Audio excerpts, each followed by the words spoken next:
horrible. Hein. Ça me fait que dans les conférences, jamais les... Tu le contrôles. Ah, c'est impossible, j'arrive pas. Parce que tu aurais dû boire. J'aurais dû quoi? Boire quoi? Il nous donne ses tips du matin. Hein, Chers partenaires, chers ambassadeurs de la Smart City Galaxy, merci d'assister à cet atelier sur comprendre l'écosystème de la Smart City pour réussir son projet de territoire. Donc je me présente, je m'appelle Emmanuel Chauchois, je suis le CEO de l'entreprise Chauchois Conseil. Puis écoutez, on va faire déjà un petit tour de table et je vais vous laisser la parole. Bonjour à tous, Vincent de Santis, et moi j'appartiens au groupe Aegis. Bonjour à tous, je suis Dimitri Arfuso et je suis le responsable de l'activité éclairage public pour Signify France, Marc Philips. Bonjour à tous, Hugues Jouffroy, directeur opérationnel chez SPI City Networks. Donc comme je disais, chers partenaires, ambassadeurs de la Smart City Galaxy et bien sûr chers acteurs de la ville durable, en vos titres responsabilité et qualité, notre philosophie épouse parfaitement, je le crois, l'esprit d'engagement le plus contemporain des entrepreneurs innovants, avec cette envie de démontrer le toujours mieux a tellement plus de sens que le toujours plus. Le toujours mieux, c'est l'exigence, une discipline méthodologique propulsée par une énergie humaine à la fois continue et alerte sur les progrès technologiques. Le toujours mieux, c'est aussi démontrer chaque jour son aisance dans la transversalité, tant les enjeux des territoires dépassent désormais les périmètres de chaque politique publique, d'où notre approche par thématique plutôt que par délégation. D'ailleurs, les 4 thématiques choisies pour cette édition d'Innopolis ne font que valider mon propos et confirmer la nécessité de ce que nous appelons le désilotage. Ces 4 thématiques sont les territoires connectés et durables, la transition énergétique et mobilité durable, aménagement, environnement, gouvernance et attractivité. Rien ne se range ici dans une seule case, bien évidemment. Depuis que Bill Clinton a utilisé ces mots de Smart City pour la première fois en 2005, au sujet de la nécessité de décongestionner les villes et d'utiliser la data, l'expression n'a cessé de se diffuser, des espaces les plus urbanisés aux territoires les plus ruraux. Ce déploiement dans toute la diversité de nos territoires ne permet plus de fonctionner à partir d'une approche linéaire, avec des spécialistes uniquement concentrés sur leur couloir. Non, la Smart City est aujourd'hui devenue une matière vivante, où chaque idée naît d'une autre, où tout s'interconnecte, où le besoin de survivre à l'obsolescence est permanent, où l'innovation et les progrès sont sans cesse recherchés. La Smart City est arborescente. J'aime d'ailleurs utiliser l'image d'un baobab pour la qualifier. Le baobab est durable, il peut vivre 2000 ans, il est économe tant il sait stocker son eau pour survivre. Il est généreux car il donne des fruits et ses feuilles sont riches en nutriments. Il est solide tant il peut même résister à la charge d'un éléphant.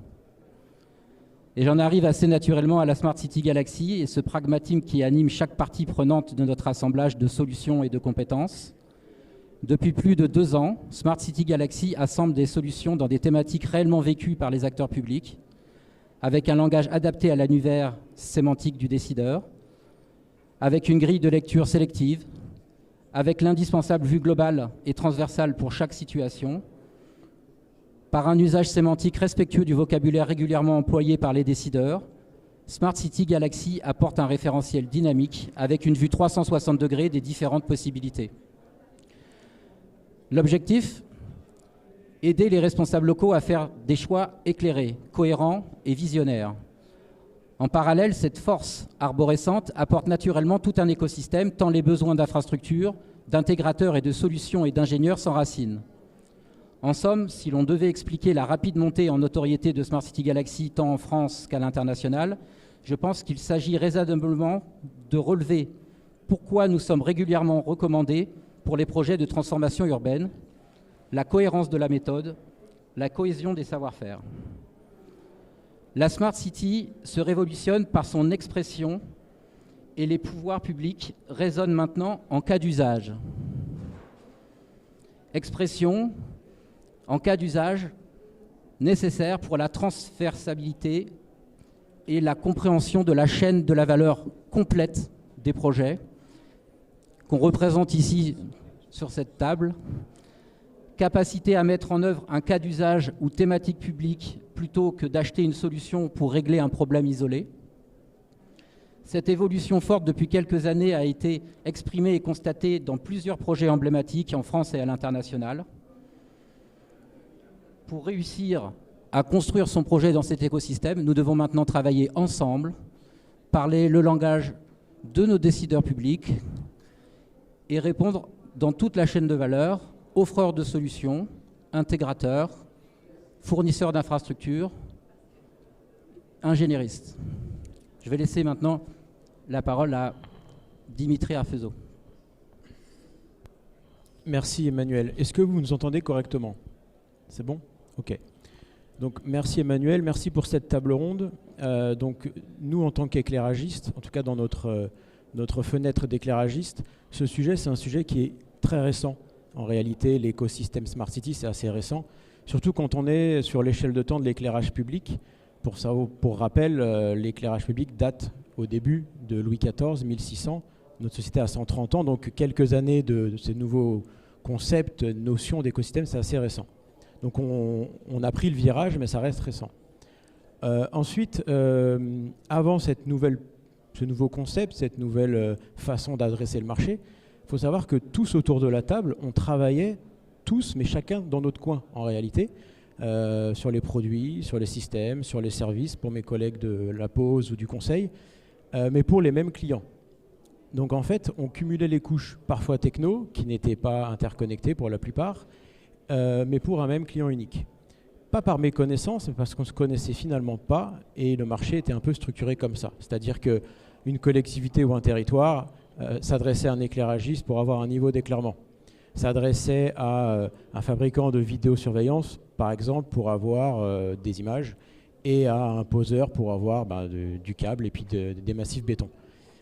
Mais tout ça se cumulait en termes de techno, en termes d'appel d'offres aussi. Chaque appel d'offres était par application en réalité. Donc on n'était pas hyper efficace, en tout cas moins efficace qu'aujourd'hui. On entend beaucoup d'ailleurs, on en parlait l'année dernière Emmanuel, que cette nouvelle approche du marché est due à la techno. J'aime quand même rappeler qu'il n'y a pas que la techno. Il y a des gens derrière qui ont cliqué, qui se sont rencontrés, comme c'est le cas aujourd'hui entre nous. Et je crois beaucoup en fait à la conscience collective, à la maturité des gens avant la techno. Et d'ailleurs, un exemple concret, c'est que quand nous, on va voir des clients tous les jours en éclairage public, souvent, ils nous demandent des choses qui n'existent pas, qu'on doit développer. On parle d'API, de passerelles, même de montage qui n'existent pas. Donc, ça veut dire que les idées prédominent sur la technologie. Et ça, il ne faut pas l'oublier, c'est super important. Après, ou plutôt aujourd'hui, comment est-ce que ça se construit l'écosystème de la Smart City? Donc je refais le même rapport, le même parallèle avec l'appel d'offres. Une collectivité ou un territoire ne va plus demander à une fonction, va demander un usage ou un besoin, ou parfois même une finalité. Par exemple, une collectivité ne va pas demander un niveau d'éclairement à Signify, Philips, mais va plutôt demander comment améliorer le sentiment de sécurité pour mes citoyens. Voilà, ça c'est un usage. Cet usage-là, nous on y répond avec l'éclairage, c'est-à-dire qu'on met le bon niveau d'éclairement, on va télégérer à distance, on va mettre des capteurs de tout un tas de choses, c'est notre réponse. En parallèle, le fabricant de vidéosurveillance, lui, va fournir des images qui vont pouvoir être interopérables avec notre solution. On va pouvoir nous éclairer au bon moment, en cas d'incivilité par exemple. Là on commence à travailler ensemble. Et au bout du bout, par exemple, on peut donner accès à la police et aux pompiers à toute cette solution globale. Et en accord avec des gens comme Aegis, SPI et compagnie. Donc ça, c'est l'image réelle de comment le marché va se structurer aujourd'hui. C'est la nouvelle maturité du marché.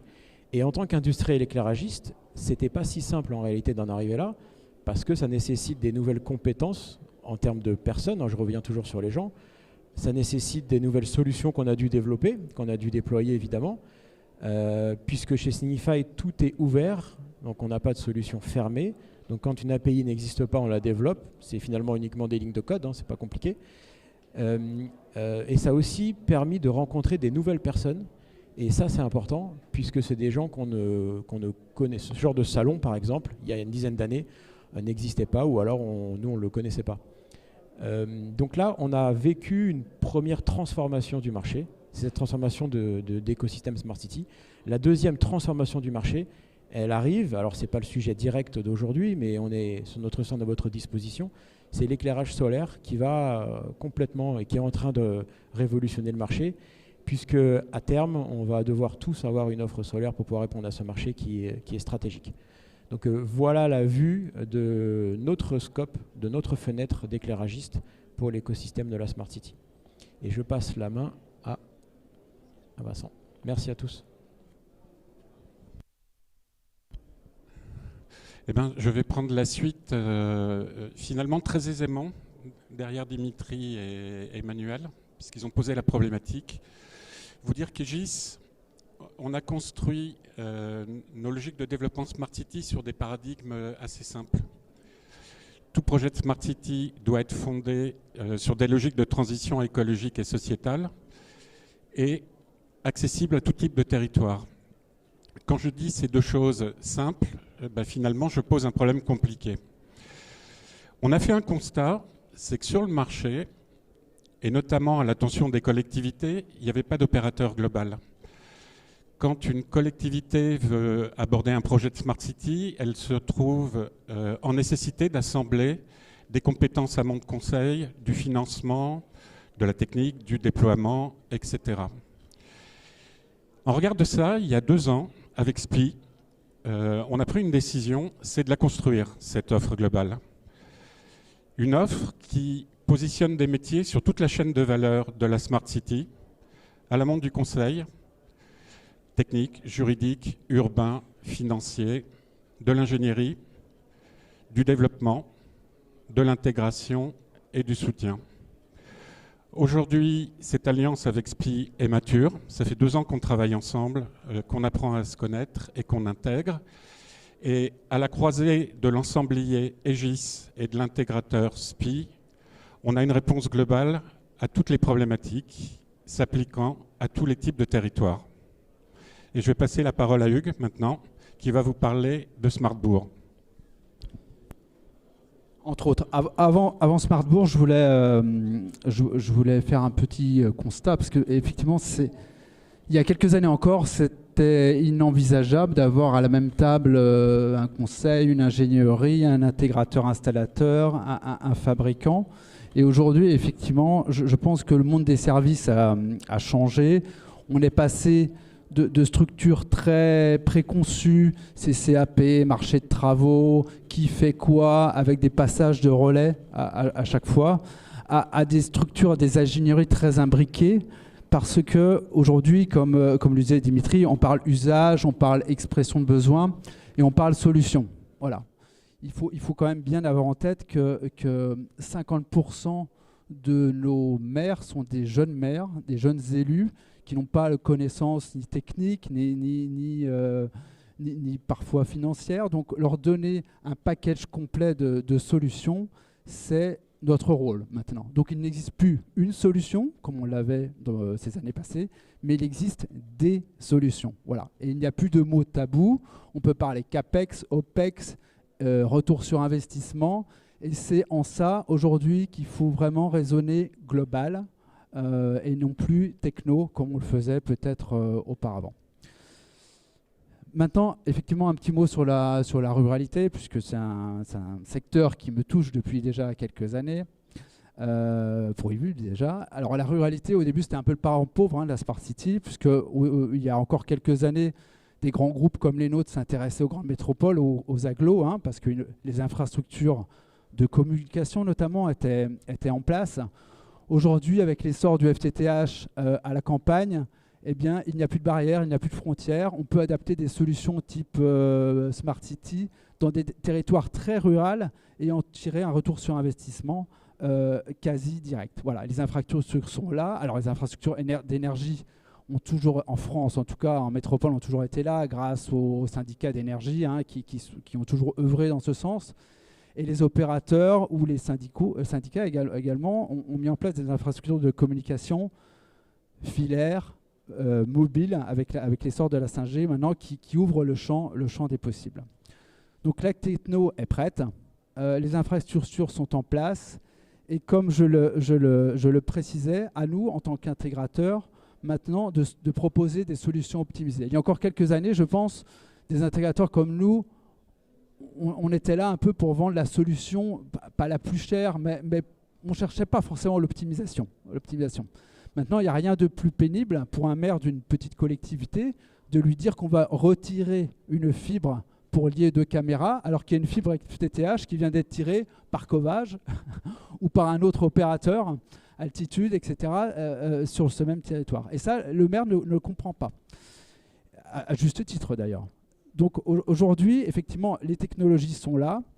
Et je prends l'exemple de cette petite commune des Ardennes qui va vous parler, je pense, à qui on avait fait un chiffrage de 10-15 caméras il y a 2 ans environ. Qu'on est revenu le voir avec la fibre tirée par Losange, pour ne citer que, on a pu s'intégrer sur la fibre existante. Losange a abondé pour l'utilisation de sa fibre. Il a pu bénéficier de subventions préfectorales mises en place par le Grand Est. Et du coup, sa solution qui avait un coût base 100, il y a 2 ans encore, a un coût base 50 maintenant. Donc ce sont vraiment des petits réflexes, qui pour nous sont des petits réflexes, mais pour une maire d'une collectivité qui a des budgets quand même très serrés, très limités, sont très très importants. Voilà. Donc voilà, le changement de paradigme, c'est ça aussi. C'est de dire, parlons techno, on sait faire, nos confrères savent faire. Parlons accompagnement, finance, et puis accompagnement pérenne sur le moyen et le long terme. C'est comme ça qu'on crée, à mon sens, des vrais partenariats et qui dénotent un petit peu de ce qu'on avait l'habitude de faire ces années passées. Voilà.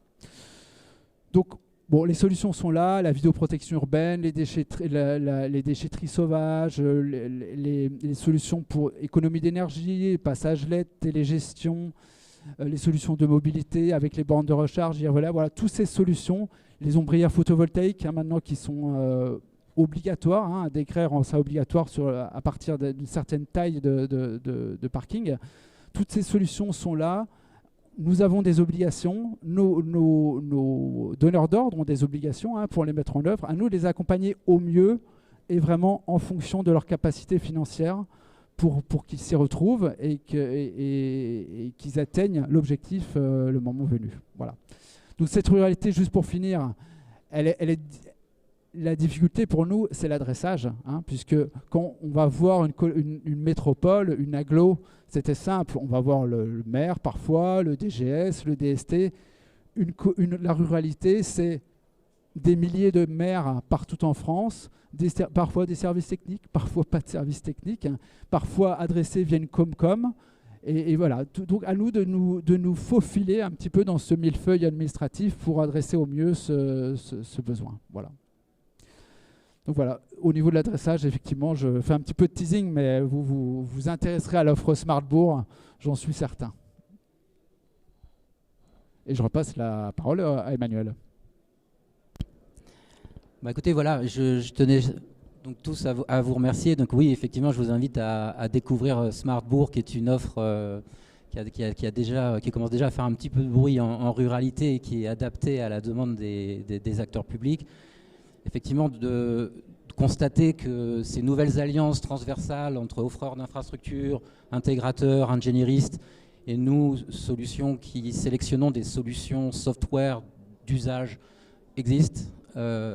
Toute la chaîne de valeur ici est couverte. On peut répondre à des projets complexes dans un environnement existant, avec une infrastructure existante ou pas. On est capable de s'adapter et répondre à des problématiques nouvelles avec des vraies réflexions tant au niveau financier que technique. Donc je vais conclure en remerciant les organisateurs de cet événement annuel. Et je vous remercie à tous pour votre attention. Alors je ne sais pas si quelqu'un d'autre veut rajouter un mot. Non ? Bon, voilà. Merci beaucoup. Au revoir.